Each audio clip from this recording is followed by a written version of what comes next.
What's up? What's up? We'll give it a few more minutes here before we kick things off.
All right, let's kick things off.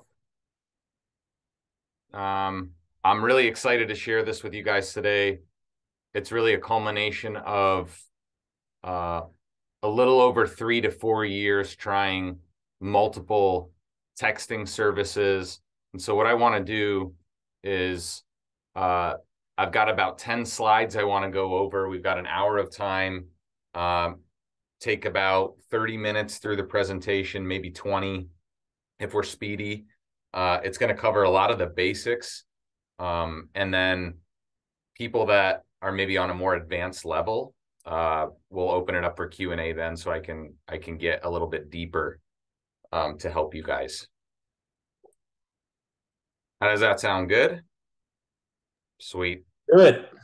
Hell yeah. All right. Can you guys see this here? Yep, we can say.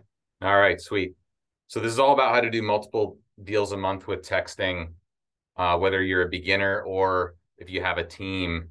It's really the most scalable marketing channel that we do. Hey Ryan, yeah. We're seeing your presentation mode. There we go. Thanks. One sec. Let me share the right screen.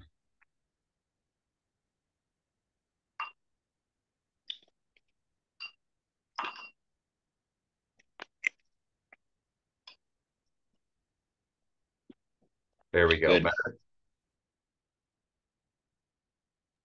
Much better. Bingo. All right. Here we go. Cool. So whether you're doing any of these a month or you're completely unfamiliar to which texting system to use, I think this is going to be really helpful. So for those of you that don't know me, I did this slide last time too, and I will continue going forward with these free webinars. I don't want to touch on it really because nobody cares. But we do about 8 to 10, 12 deals a month, all in Idaho right now. We don't do any other markets. We do everything from wholesale, fix and flip, construction, Airbnbs, coaching, rental properties. We got over 100 units in construction. I reside in London, in England. We moved over last year. And I set up the whole business virtually because I wanted to live wherever I wanted to live. So my background's in mechanical engineering, and that's kind of how I meticulously go about these systems and taking something from really a solopreneur to building it up, setting up processes, and then delegating to other team members. So my give today, and I'm going to drop this in the chat. Everyone on this call today is going to get a copy of my high-level texting process PDF for launch control. For everyone that stays till the end, we're going to do something cool here.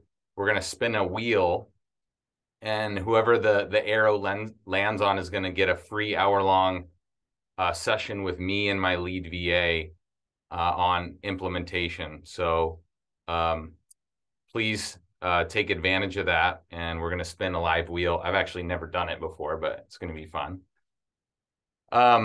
And then use the link in the chat that I post here.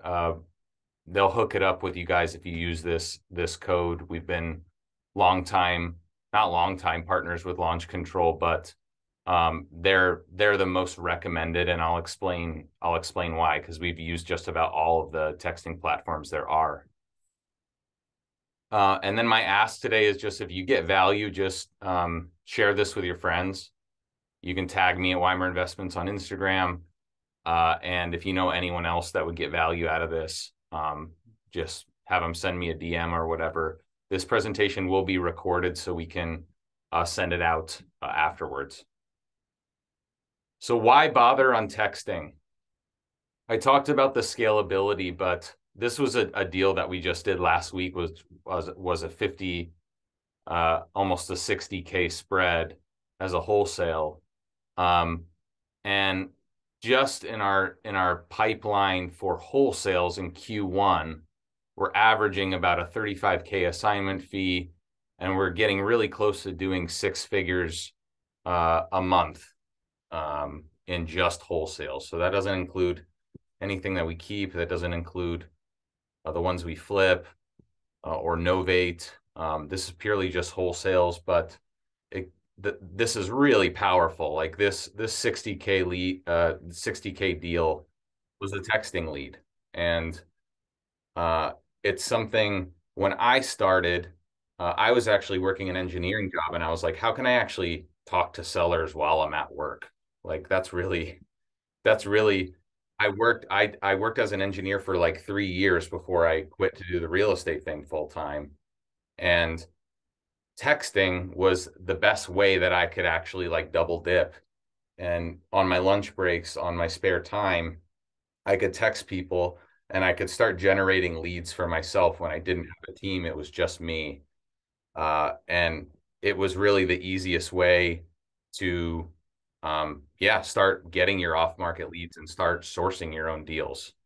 Because honestly, guys, that is the biggest game changer in your wealth creation, is being able to source your own deals. And it's not going to be on-market properties. You can have success with on-market properties. It's not going to be the highest dollar per hour use of your time. It's always going to be direct to seller. So everything works if you put enough time and effort into it. Your highest dollar per hour is going to be off-market, no doubt. Okay, I'll spend a little bit of extra time here. We've used Lead Sherpa, we've used Batch Leads, and we've used Launch Control. Those are the kind of the big 3. There's other ones. There's like Roar, which is a newer one. There's a couple other ones. There's Text Magic. There is REI Simply. I'm probably missing a couple others. Just to give you guys the full picture, I started off using Lead Sherpa, and they were like the big player in the space, like the first one 3 years ago. And what happened was everyone signed up with them, and people started complaining to the carriers about all these. There was no regulation at all. So they started complaining to the carriers about, hey, I'm getting text blasted like 10 times a day. What the heck is this? So Lead Sherpa was great for about 2 to 2.5 years. And then all of a sudden, Verizon was just like, nope, Lead Sherpa, you're cut off from being allowed to text to our numbers. So when that happened to us, Verizon is like a third of all phone numbers in the US. So right there, you're missing out on a third of your contacts, which is a massive hit. So not only that, they were the first ones to have to comply with opt-in language and register with some regulation in the space. So opt-out language, it's a complete killer for your response rates. Right? Everyone's gotten those texts that are like text or reply stop to stop, right? Or reply out if you want out or whatever. It doesn't even look like a real message. It doesn't look like a real person. It looks like a robot. And your response rate will get absolutely crushed if you do that. So we had to find a new texting platform. I demoed a few different ones. We started with Batch. Batch worked for about 6 months. They didn't have the opt-out language. But then it was the same thing as LeadSherpa.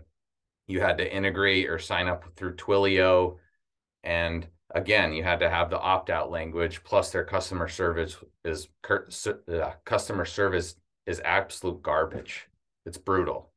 We had just a terrible time trying to work through some challenges. And even when we registered, it took them like a month to get our situation fixed.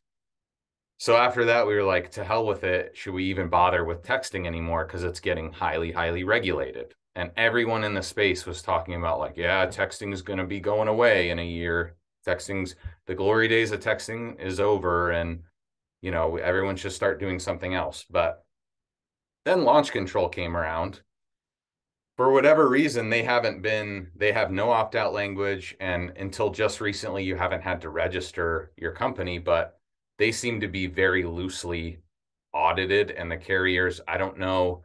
I know they put some controls in their system to limit how often you can text the same list, which has helped with their spam control and everything like that. But still, launch control, you can get a really, really high deliverability rate and response rate with no opt-out language. And that's why we love them. So, and there's some posts on BiggerPockets about this, or you can find a lot of information on YouTube about which texting platform is best.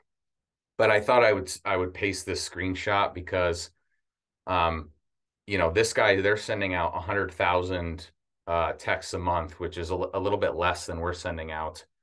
And yeah, we're getting close to 90% deliverability, but he perfectly summarized it that really out of the options provided, nothing is really an upgrade from launch. So if you're a one-man band and you're planning on texting a couple hundred people a day, you can use like TextMagic or some of the smaller providers that are maybe one-off, you pay by the message or something like that.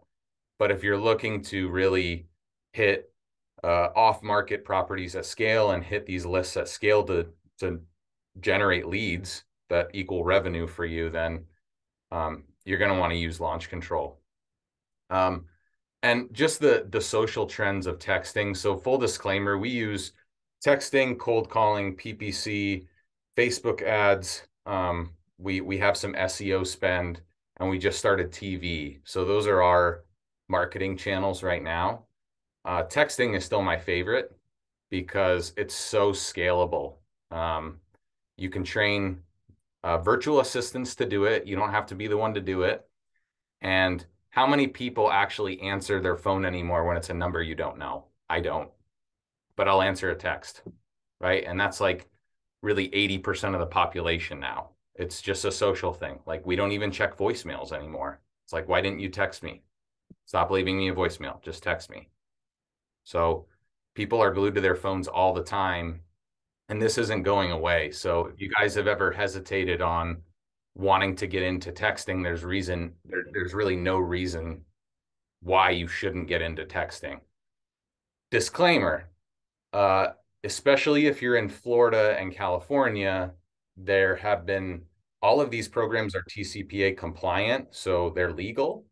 But please, especially if you're in one of those two states, but I'm not an attorney, so I have to disclose that. Please talk to a TCPA attorney in your state to talk about this. In Florida and California, I know of some people that have gotten litigious over this and caused a bit of a headache. So be careful, especially if you're in those two states. Us personally, we've never gotten any letter of any kind, and we've been doing this for just like 3.5 years. So that's just my own experience, but take that with a grain of salt. All right, let's talk about lists. Everyone wants to know what the golden lists are. That's like the most common question that I get. Still about 40% of our deal flow comes from driving for dollars lists. Okay, that's a list completely unique to you. Nobody else has it. That's why it's so powerful. It's just someone's driven around and, oh, there's a property with a hole in the roof. There's overgrown weeds.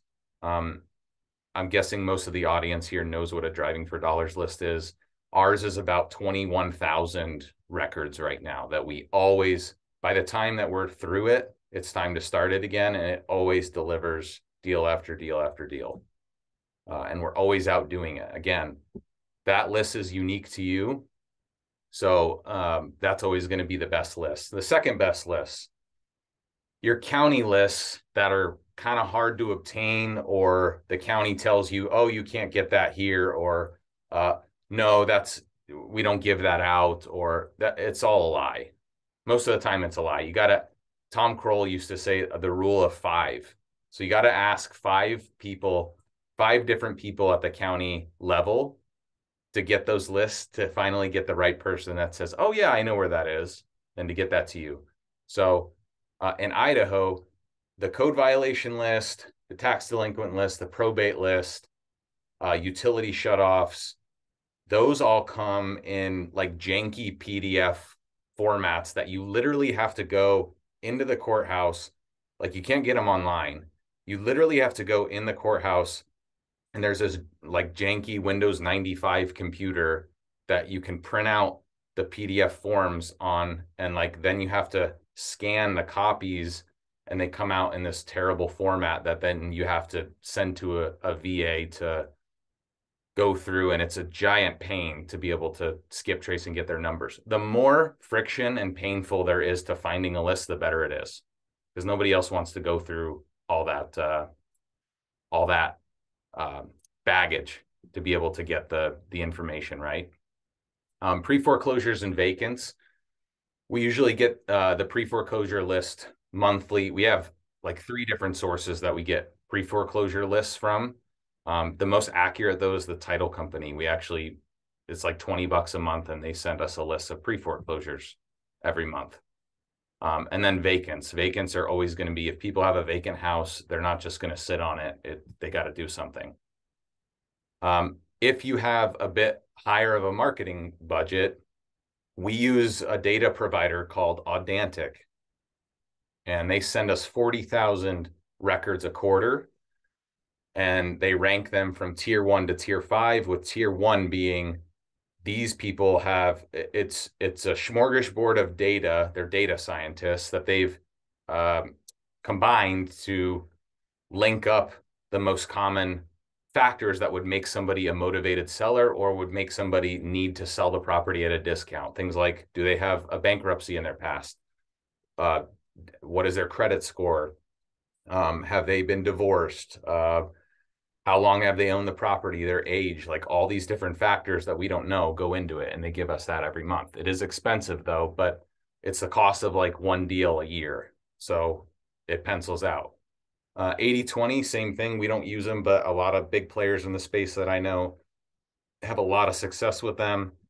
And then other paid data providers, most of the time they're good. Again, the theme is, the better the list, it's because there's a higher barrier to entry. Either it's a list unique to you, it costs money, or it costs time. Okay. Others to hit, you can get any motivated seller list from places like PropStream. You can do non-owner occupied from ListSource. PropStream has a lot of good ones though. The issue with PropStream though is everyone has easy access to it, right? It's a click of a button. So still, if you're a one-man operation, you just need to focus on this top section, and preferably the first 2. If you are doing this at scale, you can send lists like PropStream through your system, because we've got limited time, so that's going to be a lot of records that you're going to need to text. And then we get free data from our title company. So now, because we do so much marketing, we literally text entire zip codes, and we get all of this free data that's totally accurate. It comes with the seller's name, the seller's full property address, and everything straight from the title company. So that's our most accurate data that we do now, because we're trying, right now it's just all about, for us in the off-market space, a distressed seller, like, most of the game is timing. And so We just want to have as many lines in the water as possible to get those bites. I know this is a little bit hard to see, but this is just an example of one of our process maps for skip tracing and how we skip trace the Authentic list that we get. So we'll download it. It comes in different rankings. We'll skip trace it, and then whoever was not a hit, we'll send it through another skip trace provider. Whoever was not a hit, we'll send it through a third skip trace provider. And then if we're not able to get in contact with those leads via text or via cold call, after a certain period, we'll actually re-skip trace them through a different provider again, and then resend them through the system again. And all of this is running constantly. So you can imagine thousands and thousands of records being rotated through the system at all times.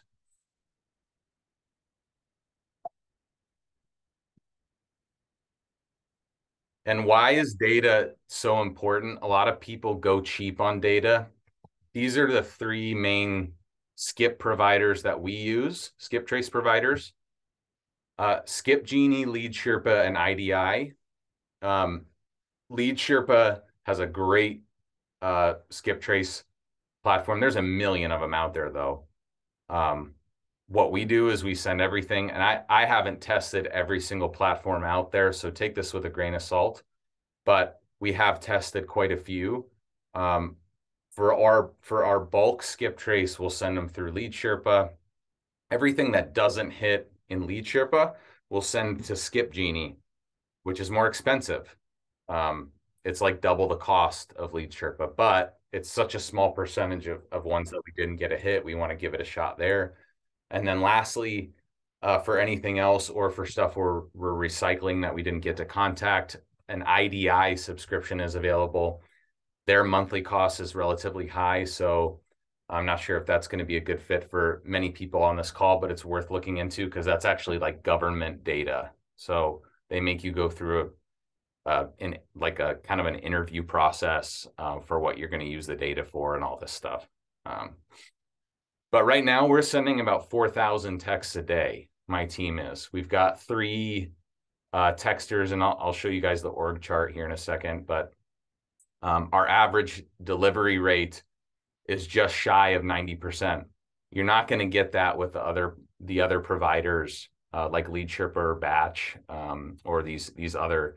There are some texting platforms that can deliver that, but not if you're doing things at scale. If you're doing things at scale, this is the best delivery rate, and that's everything, right? If we're hitting 9 out of 10 people versus 7 out of every 10 people, we're losing 20%, just right there, right? So, we're hitting lists. I think in Launch Control, you have to wait 30 days to text the same list again or do a follow-up campaign. But the first time you send out a list, you can expect about a 20 to 30% response rate. The second time you text it, you're going to get anywhere from 10 to 15 typically. And then if you do it a third time, it'll be anywhere between 5 and 10. Those are really rough numbers for what we've seen. And then just on the right here, this is roughly how many leads we're producing in a month. So it's quite substantial. When you're doing outbound like this, 1 in 30, 1 in 35, depending on what you consider a lead, 1 in 30, 1 in 35 leads for us is typically a contract. Okay. That'll depend on your market. That'll depend on what your qualifying criteria is. So this is just my VA team right now. We have 3 callers and 3 texters. Right now, our bottleneck has actually been on the acquisition side. So we've got 3 acquisitions managers and 2 lead managers. And we'd like to double this, but again, that's been my bottleneck right now is we have too many leads. We don't have enough people to service them. But this is what it looks like. One of them, our top performing VA that also had some leadership skills, some soft skills, we promoted into this team leader position. And so now she actually hires, trains, and does everything, does all their call audits, all their text audits, for all the virtual assistants.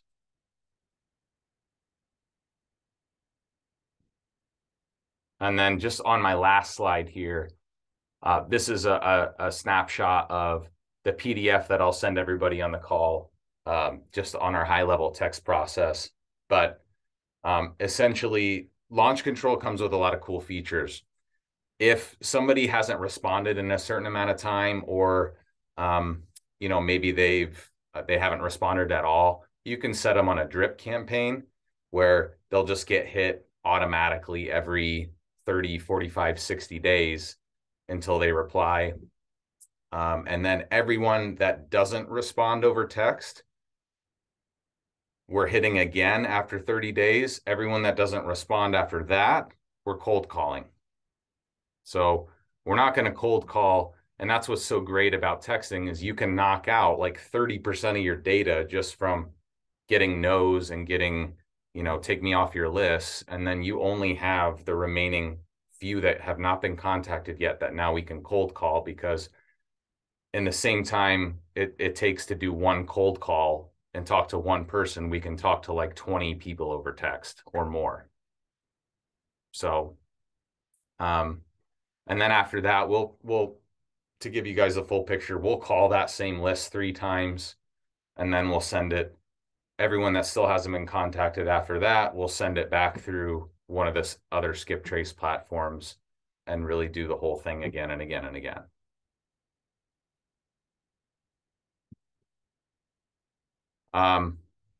Cool. Well, let's open it up for Q&A. I know that was a lot of information.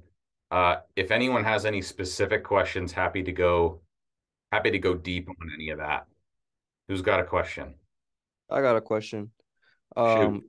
For a beginner person wanting to get into texting, what would be the average marketing budget to get their first deal? The average marketing budget. Well, I don't think you need a budget at all.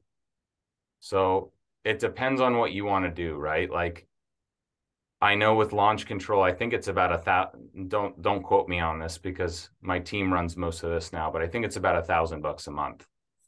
So if you're looking for a cheaper service or a cheaper option, I would just drive for dollars and use Deal Machine, or drive for dollars and use, maybe get 100 records that you're marking down, and then you can skip trace them and just call them by hand or text them on your phone. That's going to be the cheapest way. Then really all you're paying for is skip tracing, which is like 12 cents a record or 14 cents a record. So you can really do some damage on a 200, 300, 400 record driving for dollar list with essentially just skip tracing costs, and hand dial those or hand text those to get started. A quick question. Yeah.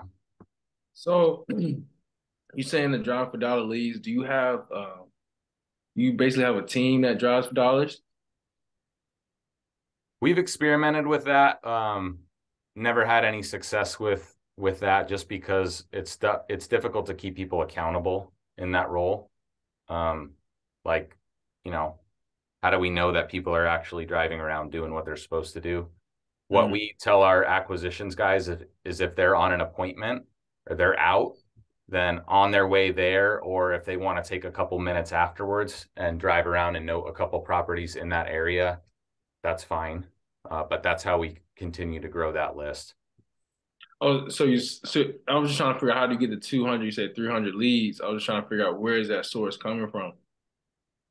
Yeah, if it was just you starting out, it would be you. Right. Okay. Have you ever done the virtual driving for dollars? I've heard of people doing that, where they have like a VA go off of Google Street View. I've done that.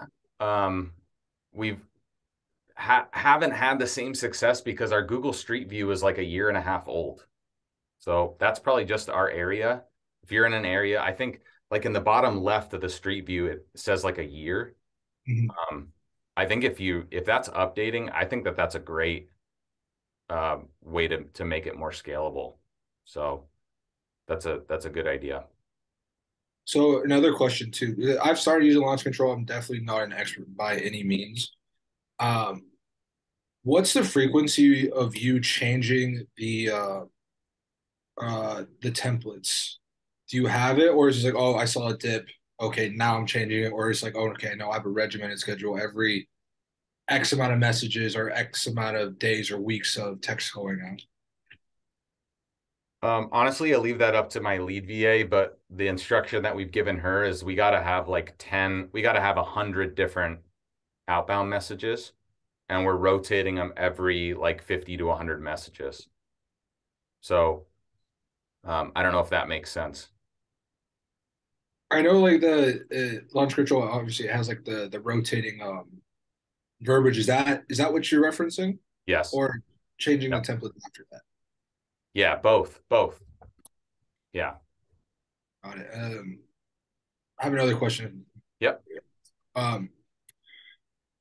Something I've talked to a couple of people who are using launch control. I'm curious what you're doing with this. Obviously, skip tracing, you're getting, depending on what service, 3 to 6 to 10 get different numbers.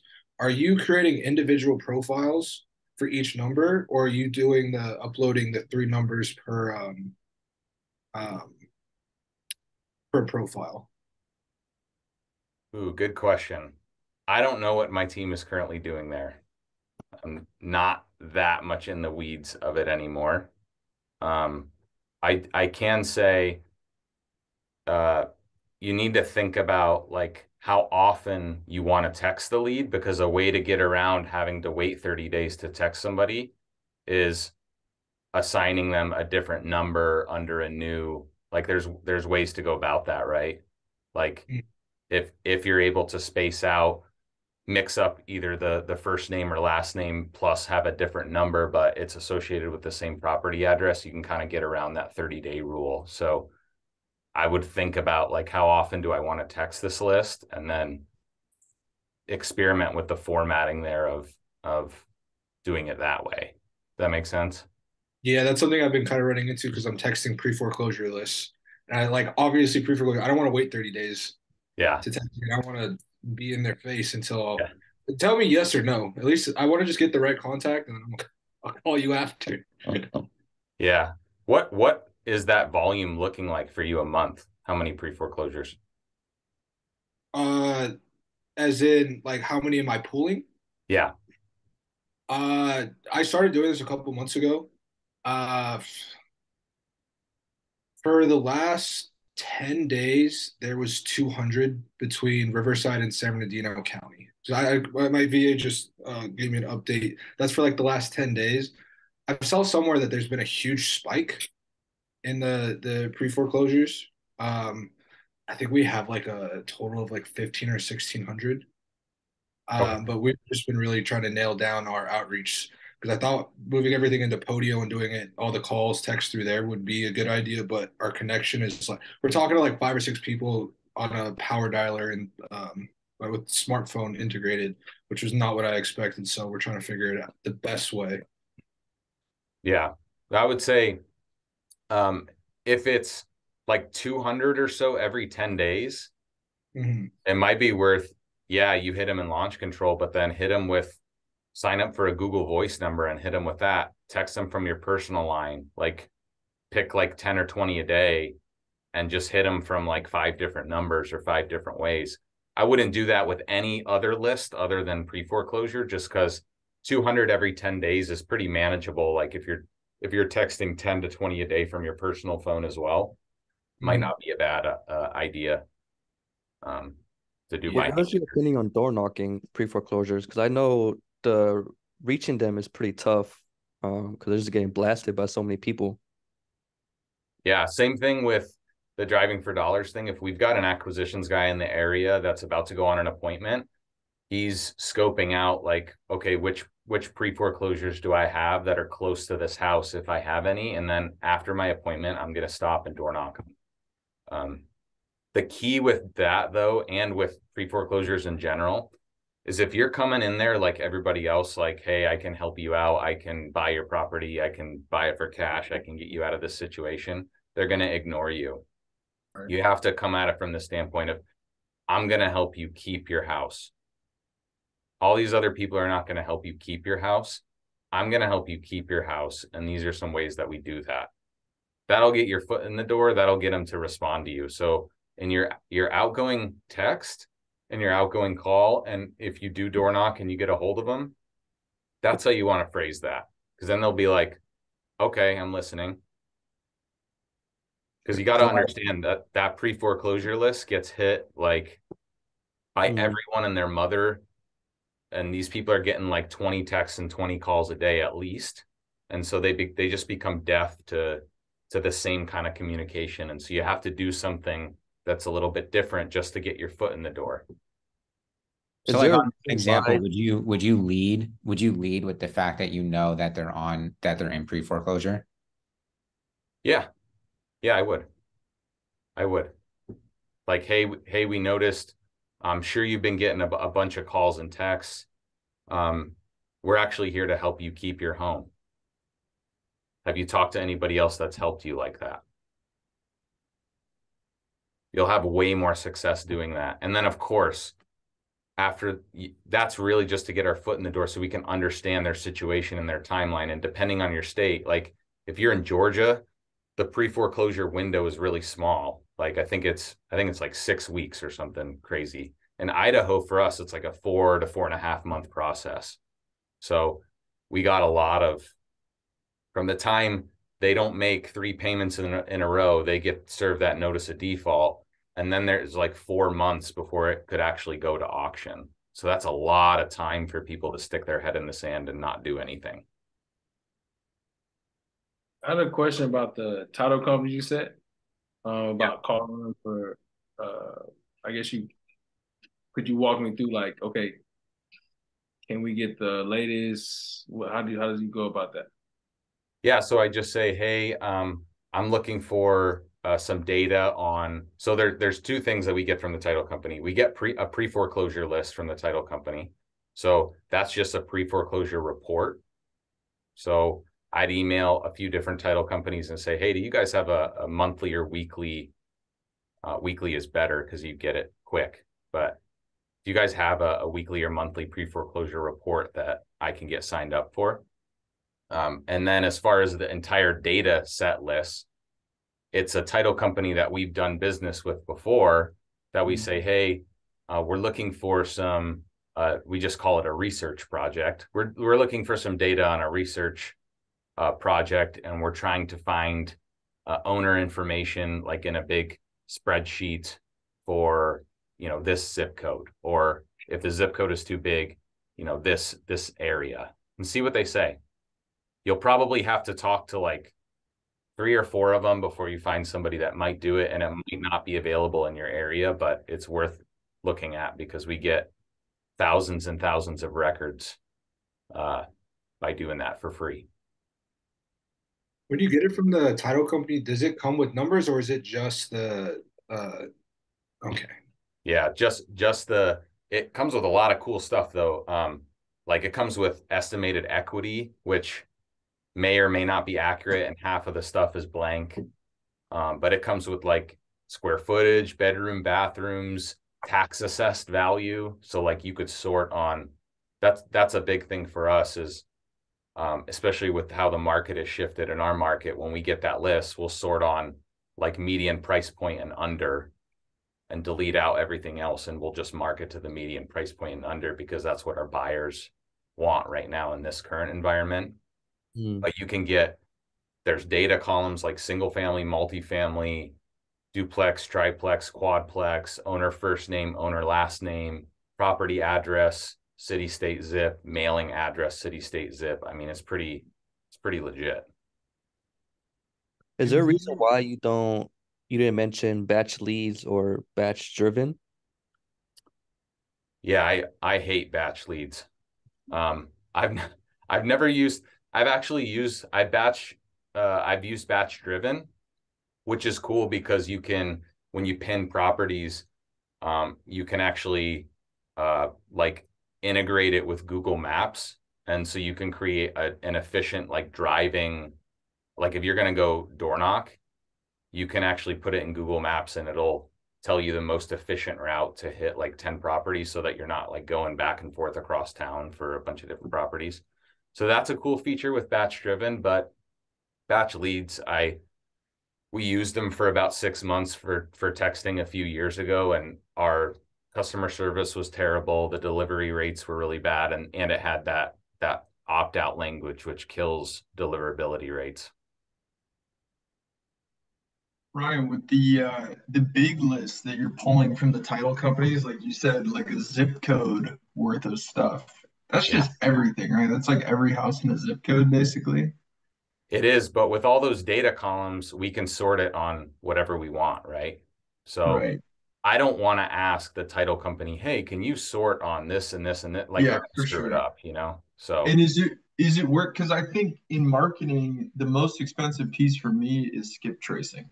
yep. So do you think it's worth it to skip trace entire lists like that aren't really motivated? Like, are you just at that scale that it makes sense? Yeah, I mean, we're sorting on like median price point and below. So, Uh, but still, I mean, Boise, Idaho is like 1 million people, and the rest of the state is not much more.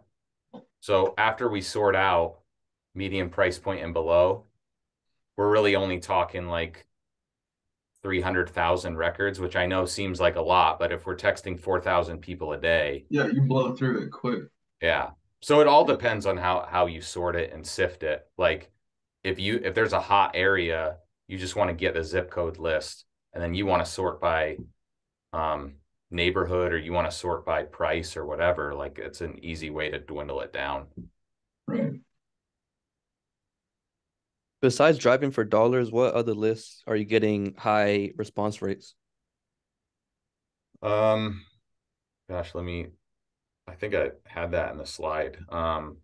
If it's anything that's unique to you, like anything that's hard to get, the county courthouse lists, like tax delinquent, code violations. A really good one that nobody hits ever is the garage sale list. That's a little secret. So you can set up a safe search in Craigslist, and you can have a VA that gets an email, or you can get an email every day about a new garage sale that's listed. And sometimes they have the addresses listed, but they always at least have an email or a phone number. And you can send them a text or email and ask them what the address was, because a garage sale typically means that, hey, people are getting ready to move, or people are getting ready to sell. And you'll get a lot of estate sales that way, or probates. Vacants are also going to be really high. Probates, anything that I really like code violations too, because not a ton of people hit that one. It's a little bit harder to get. Hey Ryan, have you heard of Smarter Contact by chance? I have no experience using it. From what I've heard from other people, it's good and bad, but I can't really give an educated opinion on that one. Yeah, okay. I've been kind of split testing that with Launch, and I'm on a decent. I'm back and forth because I've used Launch for a long time. I used that for the last couple of years, and I really like Launch, but it has its kinks too. The big difference I think with Smarter is you don't have to wait 30 days to text people again, and that's been a bottleneck for me, is just not having a ton of data. So that's why I like Smarter a lot. But I was having an issue not too long ago where people just weren't getting my texts. Like I would send them a text, they'd respond, I would respond, and they wouldn't get the response. I had a couple people like call me after the fact, say, "Hey, you never text me back." I'm like, "Yeah, I did." And so it turned out that they were using what was the messaging system that everybody was using before? Twilio, I think. Yep. They were using Twilio to deliver the messages, and they changed it recently, so now it's been okay. But I've only been using it again for like a week, so we'll see what happens. But yeah, I just want to know if you'd use it at all. Yeah, any experience you have with that, let me know how that goes. I'm curious. I got to be honest, I don't know a lot of people using. I probably know more people using Roar than I do Smarter Contact. That's not one Really thrown around a lot. Yeah. Huh. Yeah, I'll let you know. I mean, I've done a few deals from it. It's just you know, like I said, it had that was a big issue. I couldn't have people not getting my text. So yeah, we'll see what happens. Yeah. Yeah. You mentioned, Ryan, you showed your organization a little bit for a minute, and I think you've got basically like the texters, the callers, and then you've got a team lead who kind of helps to train those folks. And then you also have like a lead manager. Is that right? Yeah. What's the responsibilities of a lead manager? Are they making calls? Sure. So our lead manager is more or less a junior acquisitions person. So think about it like our acquisitions people, and I didn't start like this, right? This is baby steps to get these different layers. But first, it was just acquisitions people, like they're getting the leads from the VA and they're going out and they're nurturing them and scheduling their own appointments, right? The lead manager is now that in between, where our acquisitions people, they're still nurturing and they still have their own leads in the database, but the lead manager is the one that's getting the lead from the VA, and they're following up, getting information, compressing timeline, and then they're scheduling that appointment for the acquisitions person. Okay. Gotcha. Yeah. So not to be confused with the VA manager. Right. Yeah, they're different positions. Yeah, that makes sense. So are the acquisitions guys even doing like calling follow-up or mostly just face-to-face appointments? They are. I mean, the idea, right, is your best salespeople are not going to want to cold call. For sure. Because they're salespeople. So they want low-hanging fruit to go out and kill, right? And so but they're still responsible for managing their own pipeline. Like there's no avoiding. It's not in our organization, it is not our job to cherry pick have all these nice and shiny, amazing leads and schedule them for them. And all they do is go out and get it under contract. That's just not realistic. Yeah. And so they have to really own that and appreciate. Once they do that, they'll actually appreciate the amount of work that goes into a lead and how much work it takes to actually schedule an appointment. Because if you don't do that, then they'll start cherry picking which appointments they go on, and you don't want that. You don't want that. Yeah, absolutely. Yeah, we're all humans, right? And so the natural thing that they're going to have happen is like, well, he said he wanted $100,000 over Zillow price over the phone, so I'm not going to go on that appointment. Yeah, exactly. Big mistake. Yeah, you just read the notes and don't even call these people back. Yeah, I know what you mean. And everybody does it. And because it's hard, like they talk to so many people every day, but I can't tell you how many deals we've gotten under contract. 70% of our deals come from follow-up. So I can't tell you how many deals we've gotten under contract where people have said they wanted 100K over Zillow, 200K over Zillow or whatever. We ended up getting it like 200K under Zillow because when we got out there, they actually told us what their situation was because we were right there face to face, and they told us they're in a bad situation and they were really just posturing out of pride on the phone. And now that happens all the time. Yeah, for sure. So question, what's to that point? So with your lead criteria, if it's over Zillow, you guys are like, I still want to talk to him. Yeah, we don't price qualify. So let me take one step back. It depends on how the smaller if you're a one-man band or the smaller your team, the pickier your lead criteria has to be, or else you'll just have like 500 leads and you're one person, you can never get through them all, right? Mm-hmm. So if you're a one-man band, you have to qualify on motivation, price, condition, timeline. But for us, timeline and motivation supersede everything, because that's really what's going to force somebody to sell at a discount or not. It's not the price that they throw out over the phone. Like everyone is going to say that they want a high price. It doesn't mean that like if someone's in a foreclosure, we've had people that tell us that they want over Zillow price on a foreclosure, but they need to close in 7 days. It's like, well, am I not going to go talk to that lead? That's a rash example, but You know what I mean?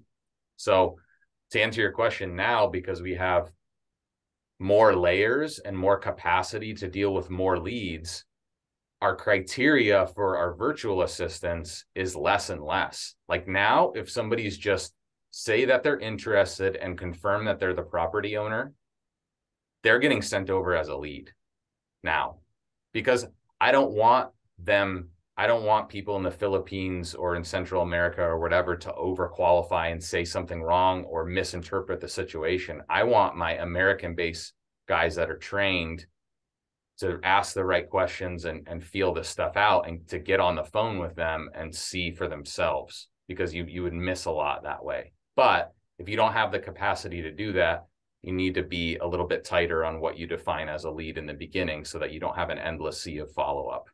Because at the end of the day, it is a numbers game, right? We are looking for the most motivated people. And if we're holding on to every lead as, oh, this could be a deal, this could be a deal, we're never going to get to the people that are actually motivated. So there's a balance there depending on how your organization is built or if it's just you. So if you were to start over, as far as texting, what would your schedule look like? So your best response rates are definitely in the afternoon, like between 3 and 7 p.m. typically. We start texting, I think, at 11 a.m. every day, and our last blast goes out around 5, and then we give it about 2 hours after that, so that all the people, because a lot of people don't respond till they get off work. And so we get a huge mass of messages around like 5, 6 p.m., 6:30. And you don't want to be blasting until like 7 p.m. because then you'll wake up the next morning and have like 150 messages that you didn't have time to respond to. And are you just trying to get to the phone call as quickly as possible? Yeah. So you're not doing too much heavy lifting in the text. No, again, depends on your situation though. Like when I was working with you, James, at ASML as an engineer, and I'm like doing engineer work and I've got like a half hour to kill, then yeah, I'm going to take it deeper into the text conversation because I'm not really in a position to get on the phone. But the most effective is absolutely going to be if somebody's interested, says they're interested, pick up the phone right away and call them. Yeah, 100%. Because it's so funny, like a lot of people with text, they think it's like an automated robot that's talking to them. They don't know that there's a person on the other side doing it. Yeah. So it'll be, the sooner that you can start developing trust and credibility in a relationship, the better. Yeah, for sure. So we're trying to get these like government lists. In my past has been kind of tough for certain counties in the aspect of you get to the clerk of the court and you get their number and you're talking to them and you're like, hey, I want the water shut off or I want the code violations. They're like, oh, I can't give that information out. You can call our lawyer, X, Y, and Z. We can. And I'm like, well, what about the Freedom Act? And then they still, how do I go about, you said 5 ways. So what's my next, option to try to get, those lists? Great question. I don't have a great answer for that other than ask around and ask different people within that office, or ask the title company. Like ask, hey, I'm looking for a specific list of this stuff. Where do you think I'd be able to find that information if it exists? A lot of times they'll know because some of this stuff gets recorded against the property. So like in Idaho, especially, we have a lot of irrigation liens that get put against the property. And I know that's a lien, but like the title company knows who generates that list or who they need to share that data with on a regular basis. So that's probably who I would suggest talking to. Appreciate it. So Ryan, you were saying, I got one more question for you before we sign off. Go for it. You were saying that the Boise market especially is, it's relatively small, right? It's like 1 million houses and maybe 300,000 of those you're actually hitting up. So how are you, you're blowing through a ton of data? Like, how are you finding new stuff? And do you skip trace data that you already have? Like, do you wait 6 months or a year or something and re-skip trace? Yep. Yep. We always suppress against the database because I don't want to pay double. Some skip trace platforms won't let you do that. Right. But, like, we like using Lead Sherpa because it doesn't double charge us for the same property, right? We can run it in multiple lists, and as long as that feature is on, I know you know this, but for everyone else, as long as that feature is on, it won't double charge you. Yeah. But yes, to answer your question, yes, if we're not getting a hit, then we're skip tracing it with a more expensive or just a different provider right then and there. And usually that's like 10 to 20%, maybe less, depending on how good your data is. And then at the end of that entire text, cold call funnel, if we still haven't gotten in contact with them, we're going to re-skip all the people that we did get with Lead Sherpa into another provider again and do it that way. Does that make sense? Okay. So even if you have their contact data, you just couldn't get in touch. So you give it a shot with something else. Yeah. Okay. Interesting. Yeah. Appreciate it, Ryan. I got time for one more question, guys. And then we'll do the spinning wheel. Yeah. So piggybacking off of the data question. Yep. I'm probably throwing away a lot of money doing it this way, but I pretty much strictly just use IDI just because it's really accurate. Like you said, it's government data. The problem with that is they don't keep a database of stuff that you've skipped, like, Skip Genie or whatever. So you're just paying every single time. Even if you've already hit those records, you're paying again. Yeah. I kind of want to figure out a better way of going about that. So maybe I could use IDI for secondary. I mean, what do you recommend for like the first skip on like a 5 to 10,000 person list? Yeah, that's why we use Lead Sherpa for that exact reason, because Okay. IDI and Skip Genie are usually about double the cost.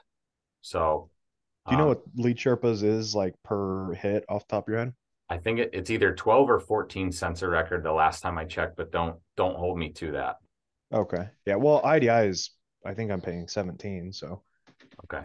I've noticed too with Lead Sherpa, you can go to them if you talk with their sales team and say, "Hey, I'm getting like a better deal with Batch, for instance. Like I'm getting 10 cents a skip." Like they're totally willing to negotiate on that. Bam. Yeah, I agree. Good to know. Same thing with IDI. Yo. All right, I lied. We got time for one more question because I'm filling out this spinning wheel. Got it. I'm just curious, like y'all saying on Lead Sherpa, because the skip tracing that I use, I don't know if it hit or not. Does it show like on the after you text blast them that it shows what numbers it hit and what numbers it didn't, or maybe I'm lost on that one. Yeah, I think the column on it's either a column. Well, the easiest way to do it is to go to the phone one. So you download the spreadsheet after the skip trace, and then you go to the phone one column, and then you just sort on all the blanks. Right. And then so you're looking for those on another platform. Yes. Okay. I thought it was after you text them and it shows it didn't go through. Yeah. Makes sense. That makes sense. Yeah.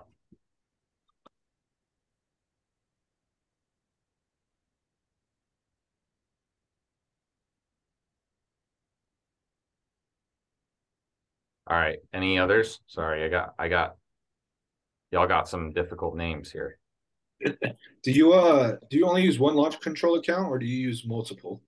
We use 2 right now. I know a couple guys in our mastermind that use like 8 or 9, but those are guys in like the Atlanta market or pretty densely populated areas where that's how they get around the waiting every 30 days.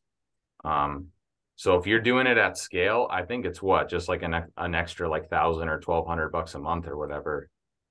It's pretty expensive, Ryan. Is it? Yeah, it's they keep raising the price. So I think if you want to add a market, it's $797. And then I think, like the enterprise, which is probably what you're on, is like $5,000 now or close to it. It's like 4,600. Damn. Yeah. I've been talking out my ass then. Yeah, it's pretty pricey now. That's why I was like, I don't know. Yeah. Yeah. But at the same time, like if it depends on how many you're able to hit, right? It depends on your operation. So that's why, like, if you're a one-man band just doing driving for dollars and skip tracing that and texting by hand or calling it by hand until you get a couple deals. Like, I didn't start off with texting right away. I had to save some budget for it after I did a couple deals to be able to do it. But it was definitely cheaper then. So texting by hand wouldn't flag your number or just put it as spam? Yeah, it depends on how many you're doing a day. Like when I was doing it by hand, I could get to like usually 50 a day before I got stopped. So, but if you're doing it by hand, it's kind of difficult to call and text by hand 50 people at a time anyways, or you can just sign up for a Google Voice number, which I believe is pretty affordable, if not free, if you have a Gmail, and that'll give you a local area code number as well. Yeah, there's a texting app that if you have an iPhone called Reach. It's kind of like kind of similar to like Launch Control, but on a much smaller level. You just tap it, and I think you can do like up to I don't know what the limit is. Probably do like a couple hundred text messages. You just fill out the template, and then with the merge fields, and just it'd be a quick and easy way to bang that out. I appreciate that, bro. Right on. I think it's a couple bucks for the app, but yeah, it's useful. Sideline is kind of like that too. So I think it's on Android and iPhone, but you can text and call off of it, and you basically just have like a secondary number that hooks to your main phone. Yeah, the Reach app one I was talking about, it sends from your actual cell phone number. It's not one of the ones where it's like a separate number. All right, guys, here we go. We're live. I don't know how this is going to work. All right.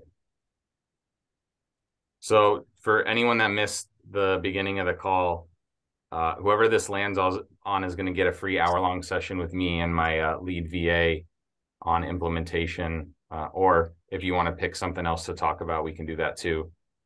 Or we can talk about the weather, whatever you want to do. So let's give this a shot here.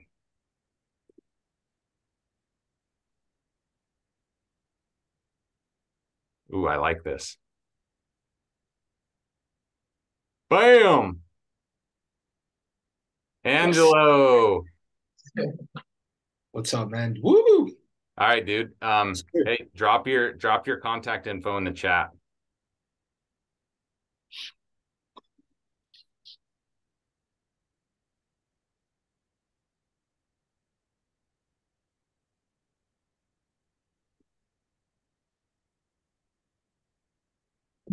I kind of just want to spin it again just for that was cool. Yeah, spin it again for fun. We'll see who was runner up here.